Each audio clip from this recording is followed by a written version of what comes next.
Hello friends, நான் உங்கள் கார்த்திகா. இன்றைக்கி ஒரு சூப்பரான சாம்பார் பொடி ரெசிபி தான் பார்க்க போகிறோம். இது இட்லி சாம்பாருக்கு யூஸ் பண்ணலாம், இல்லை வீட்டில் சாதத்துக்கு காய்கறி சாம்பார் இதுக்கு எல்லாத்துக்குமே யூஸ் பண்ணலாம். சூப்பராக இருக்கும். எப்படி பண்ணலான்னு பார்க்கலாமா? ஃபஸ்ட்டு ஒரு கடாய் எடுத்துகிட்டு அதில் 2 ஸ்பூன் துவரம்பருப்பு, 2 ஸ்பூன் கடலைப்பருப்பு, 2 ஸ்பூன் உளுந்தம்பருப்பு, 1 ஸ்பூன் பச்சரிசி இது எல்லாத்தையும் போட்டு நல்லா வாசம் வர அளவுக்கு நல்லா வறுத்து எடுத்துக்கணும். கலர் சேஞ்ச் ஆகி நல்லா ஒரு வாசனை வரும்.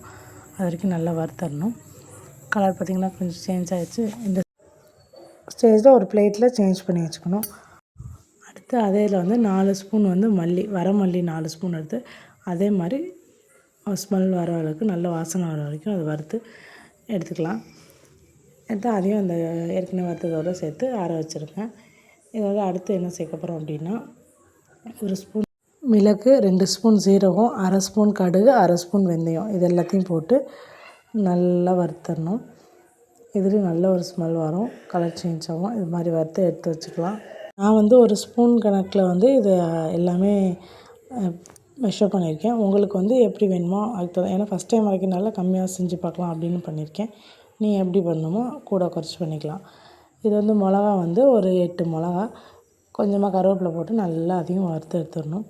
கருவேப்பிலை நல்லா மொறுன்னு வரணும். அது வரைக்கும் நல்லா வறுத்து எடுத்துகிட்டு இந்த மாதிரி இருக்கணும். வறுத்து எடுத்து வச்சுக்கிட்டு எல்லாத்தையும் நல்லாவே ஆற வச்சுருங்க. சூடாகவே இருக்கக்கூடாது, நல்லா ஃபுல்லாக ஆறி இருக்கணும். வறுத்த எல்லாத்தையும் ஒரு மிக்ஸி ஜாரில் மாற்றிக்கலாம். அது கூடவே 1 ஸ்பூன் மஞ்சத்தூள், பெருங்காயம் 1 ஸ்பூன் பெருங்காயத்தூள் கட்டியாக இருந்தால் அதிலே போட்டு வறுத்துருக்கலாம் தனியாக.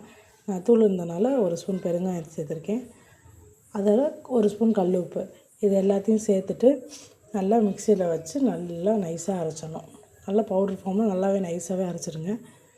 அரைச்சி ஒரு ஏர்டைட் கண்டெய்னரில் போட்டு ஸ்டோர் பண்ணி வச்சுக்கிட்டா நம்ம சாம்பார் பொடி ரெடி.